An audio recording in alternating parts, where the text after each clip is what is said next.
Welcome, passionate souls. Today we are welcoming the beautiful Monika to our Passionate Soulpreneurs Spotlight interview. Welcome, Monika. Thank you, Priscilla. Hi, everyone. It's lovely to have you here with us today. And I would like you to please share with us a bit of who you are. Who is Monika? Well, thanks again for having me. It's great to be here. Thank you so much.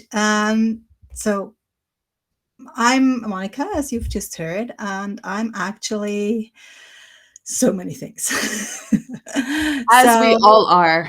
as we all are, right? So I am actually mainly an energy healing mentor and coach, but I also consider myself a witch. And I also have a more traditional profession, which is I'm a conference interpreter, which might sound a bit contradictory, but for me, it's the perfect symbiosis because when you do simultaneous translation at a conference, you're making sure that people understand each other. Sure. And that's what I actually do in my mentoring and in my coaching. I help people understand themselves on a much deeper level. Beautifully So said. that's who I am, more or less. I am a mom of two teenagers. And just a little side note, why I came into healing is I have been diagnosed with a chronic disease 14 years back. But for the past 13 and a half years, I haven't had any flare ups and I consider myself healed. So that's why I am so passionate about healing and help to heal others as well. And to actually, no, as I said that wrongly. I'm not helping them to heal. I'm just pointing the path to self healing. So Wonderful. that's who That's I am. beautiful. Well, it seems like you've yeah, I would say that's a big trial that you've been through, to have to journey through learning how to heal in a way yourself. I would say body, mind, and spirit during that, because I think for a lot of us, if we are diagnosed with anything, some of us will kind of fall in together, and stay perhaps in that phase for a longer time. So Mhm. it's always very inspirational to hear someone who has made it to the other side of that in wholeness. Yeah. Yeah, as you say, it is a journey, and I have to admit, or I don't. It's not an admission. I think it's a natural reaction at first. You just you're the rug is pulled under your feet, right? You are just flattened out. You are. I mean, my children were very small at the time. I mean, the older one was 2, so you can imagine. Yeah, Uh, it's just devastating if you get any type of diagnosis. It's just devastating, and that's okay. It's okay to feel that. You need to feel that desperation, the fear, the oh, this is so unfair. This is why am I experiencing this? Why isn't it is it happening to me and not to somebody else? It's not that you wish that on somebody else. It's just that you feel that you have been robbed sure, of the beautiful life you've been leading, right? sure. But for me, actually, even I remember in the very first interview I had with my doctor when he told me I had this diagnosis, he was explaining how these flare-ups can come up and that it's very unpredictable, and that people when they're on medication that they can have flare-ups every couple of months, every year, or whatever, and or for several years they don't have a flare-up. And then there are also people who, like, for 15 or 20 years, they don't get any flare ups at all. And I was like, that's me. And I wasn't even on the path yet. For me, it was so clear in my head that Yeah, this was just a response from my body, even though I didn't even understand my body yet. But for yeah, me, my soul, or my, yeah, I think it was my soul telling me, hey, this is your wake up call. This is your wake-up call. Do something with that. And that's how I took that. After, of course, a certain period of grieving, I call it, Sure. and going through this dark side, this dark night of the soul, right, as you call it. Sure. And then, as I had this conviction that I would be the exception, that I wouldn't be the one who was having these flare-ups, who would be, suffering, who would go like into a wheelchair. Oh, I was so sure that wouldn't be me, Wow. that I actually started to look deeper into things. And I was like, there must be more than traditional medicine. I mean, traditional medicine helped me, like huge, huge, huge help. I'm not diminishing what they did. Yeah. But I just felt that there was a certain aspect missing, right? And then by chance, and there are no coincidences, I stumbled upon a beautiful young lady who pointed me to her teacher. And actually, what her teacher was offering at the time was aura reading. Like, when Okay. we see the auric field we all have around us, just to explain to your listeners, most of us have this, or no, everybody, or everything has this auric field. It's a magnetic field, and that can even be scientifically proven. There is a magnetic field around us, and there are people who can see this field in colors. And I was like, oh, ooh, I want that. I want to be able to see that. So, of course, I joined her program. And one of her programs was also become an energy healer. And I was like, in regard of my diagnosis, and in combination with the auric reading, maybe it's a good idea to do that. And I wanted this to just be for me.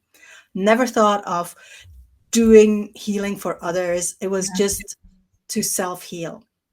So that was my first step into this path of discovery, and it was great. She told me a lot.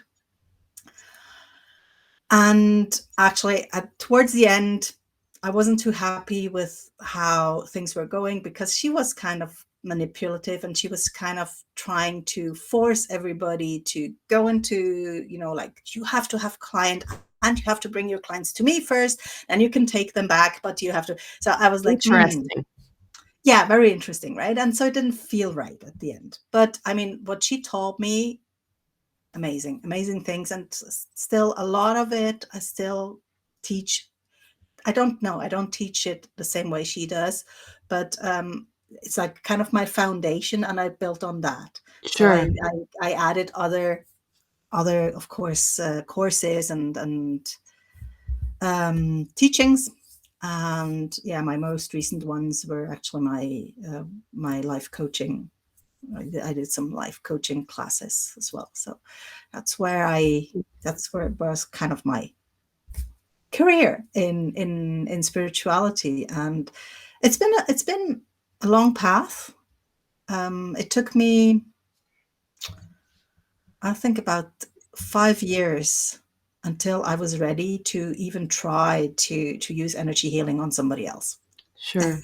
Sure. Because I was like, no, I'm not. And then my dad was very ill himself, and he had this huge scar, and it was hurting him. And I was like, automatically, I just scanned his scar, and I was like, it's here, right? It's hurting here. And he goes like, yeah. How do you feel that? It's exactly the point. And I was like, yeah. Well, can I try something? And then I tried to pull out, the stuck energy, and it was a huge relief for him. And so that's kind of where I started to see that I can use it on others as well. But it was a process. And Did your family know of what you were doing regarding learning about healing and auric readings? Or, because I know some of us, our families are not on the same boat with us.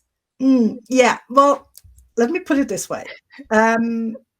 My parents, and of course my husband, did.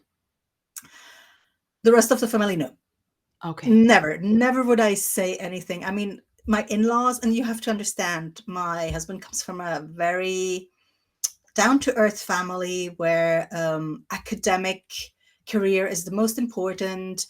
He is a professor. So, like, and even my family, I mean, the academic career was very important, right? I mean, Sure. I have a degree as well, you know, and a university degree. So it was very important. So they are very analytical. Yeah.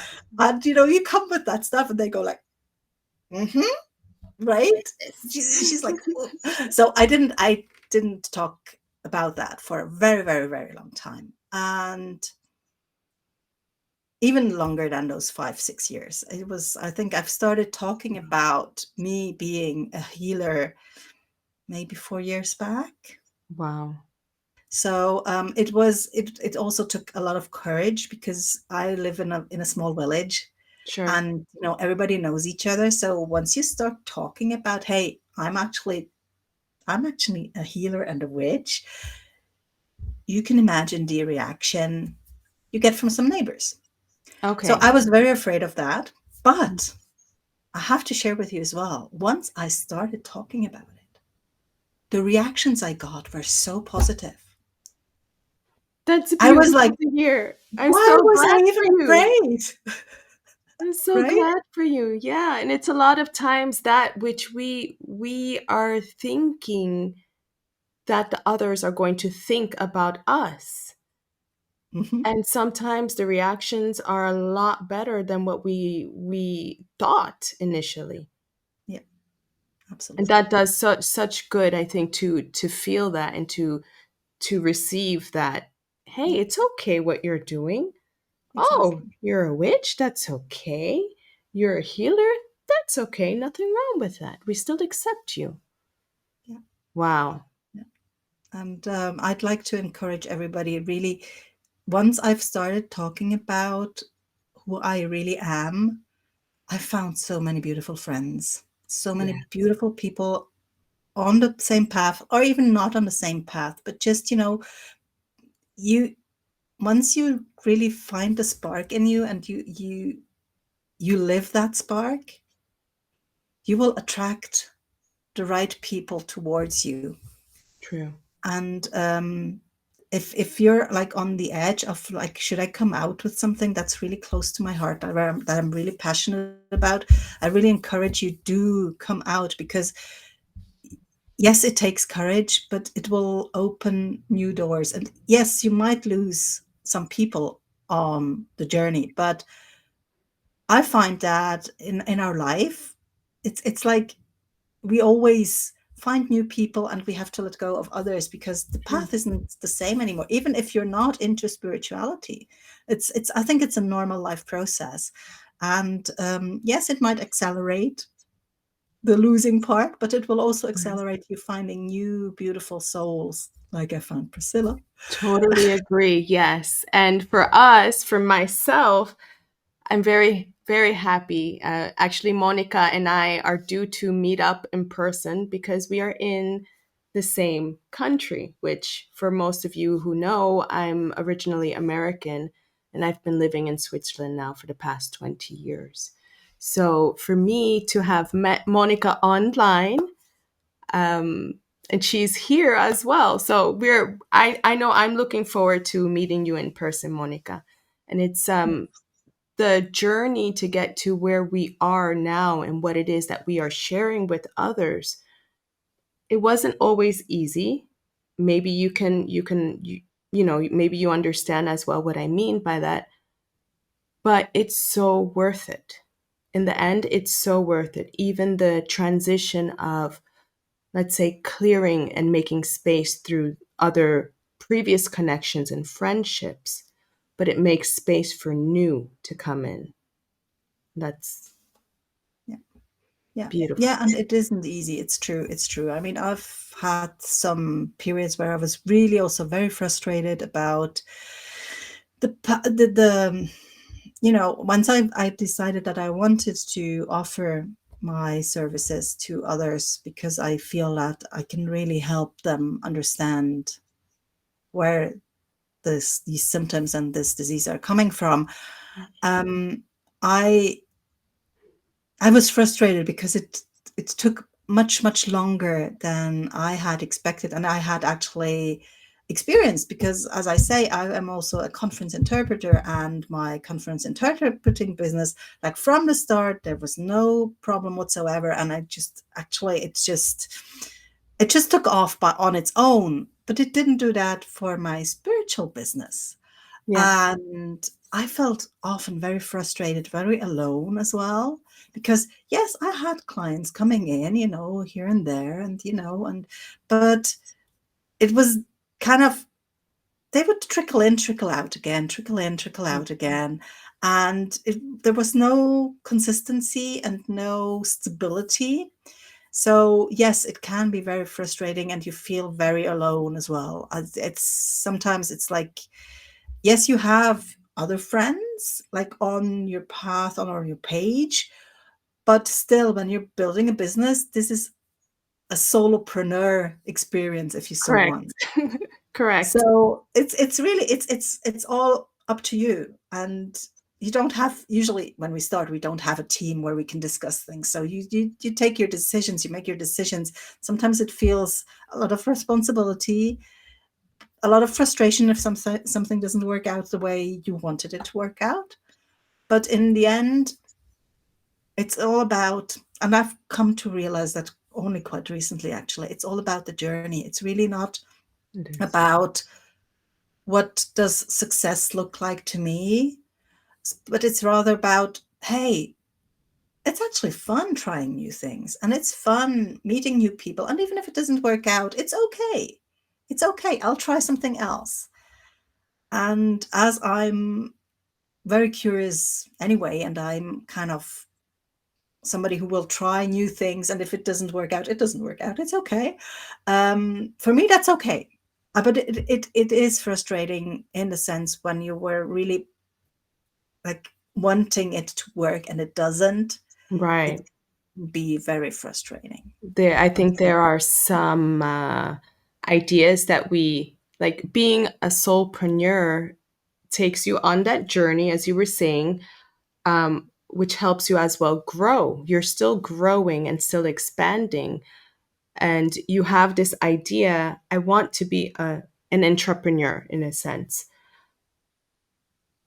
And you might have the vision of, and it's going to be fabulous and great, and hundreds of people, clients and students are going to come to me.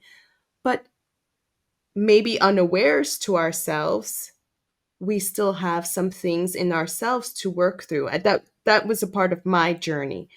Mhm. Did I feel worth it? Yeah. Did I actually feel a little bit scared of the idea of I'm going to help be a catalyst for someone else's healing journey? Did I fully trust myself? Um, yeah, so for myself personally, I know I've been through those different phases on being a soulpreneur. But Monica, if you can tell us or share with us, who are most of the people, for example, who come to you? They come, let's say, knocking on your door, ringing your doorbell. Monica, I am looking to work with you in this and this way. How would you describe that? What kind of people come to you?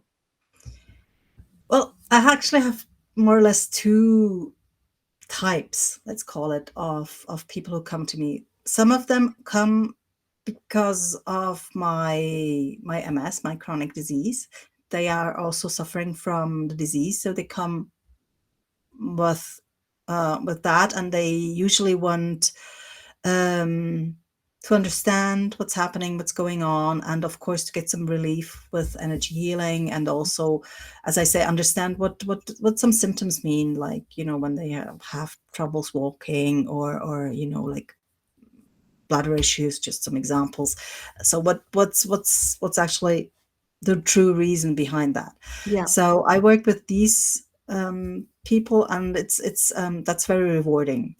It's because you can really see huge benefits for them as well. Like I had one beautiful client. She after her first session with me, she was having trouble walking, right? Sure. And I told her, well, you start, you really look at what's the underlying cause. Why don't you want to walk, or subconsciously? Right. And then we did some energy healing, and then like the next day she goes like, I walked down 20 stairs. I was like, what? Oh I my was like, goodness. please be safe, don't walk too far, like, no, but I loved it. And I was like, it was amazing, right? So it's Oh, like really, you get like beautiful reactions from where you can really like see the benefits immediately. And then there are also, that's actually the second kind of type of, if you want to categorize them, but yeah. second type of clients is more the clients who are interested in learning how to actually help further their own clients, or for their own needs, how they want to learn how to do energy healing, how to understand the body. And that's also very, very fun, actually, because we usually, well, last time we as we were also all in the same country, we met and we were actually doing the energy healing on each other, which was great, because Oh, it gives that's it gives wonderful. the students also something to like, how can I say that? It's more tangible, Yeah. because you can also, you see and feel the energy very differently if you are one on one than if you do it over a computer screen, right? Right. So that's actually the second part I do, and it's a lot of fun. It's I try to make it fun, and yeah, we're So having a lot you of fun. you do workshops, energy healing workshops then, for example, or classes. Yeah, I actually have a program. I do, yeah. It's a program. I have actually two programs. One is the shorter one where we focus on healing yourself. So if you have any issues, like, doesn't have to be chronic, but just any health issues. So that's where you focus on self healing. Sure. And then there's the longer program, which is about learning how to heal others. It's called the Energy and Healing Mastery. Beautiful. Beautiful. Mm. So are students able to also go through some of your courses or programs online? Yeah. They are Mhm. also, and as well then here where we are Yeah, in this country as well, you can do that face. exactly. Well, the main part is actually online. We Yeah. do the classes are online, and if if there is an occasion, I'm trying to integrate like a weekend or something, or at least, yeah, or just one day of a weekend, depending on where all the students are, to where we could gather and meet like in person. It's sometimes a bit difficult because many of my clients also come from the US. So, Yeah. that's not truly possible yet. I have this bigger vision where I will have this retreat or something where we can all Yeah. come together. But Yes. that's in the doing. That's Yeah. not happening yet, but it will. I'm looking forward to that happening as well. Yeah. Retreats are beautiful when we can all come together and share the space together and work in the space together. It's beautiful. Yeah. And Monica, if you can share with us, where can we find you? Anyone who would like to work with you or learn from you, where can they find you? Where are you the most active on? Or what is your website? Well, I actually am most active on Facebook. Tell you the truth, I am mostly found on Facebook. I'm also active on Instagram, but actually, my go-to is Facebook, because Okay. I love having groups there as well. You can have those groups and do work there, so that's great. So it's my Facebook is Monika Korba Zaid, so it's a bit complicated. Maybe we can. We will put all of your links down below in the Exactly, description. Yeah. because that's a little Yeah. bit complicated to find. And I also have a website. It's riseupcoaching.com. Good. So yeah. So I also have a website, and but mainly, if you want to get in touch, the easiest thing is either via email or via Facebook. For those who don't have email, For those who don't have Facebook, sorry, you can also It's contact okay. me on via email, of course. Okay, good. And like I said, we will have all of your links down below for anyone who is interested in working with Monika or learning from Monika or finding out a little bit more about her and what it is that she does. Thank you very much, Monika. Is there anything else that you would like to share with our listeners and viewers? I'd like to share with you, be courageous and follow your passion. Even if it feels uncomfortable, even if you're scared,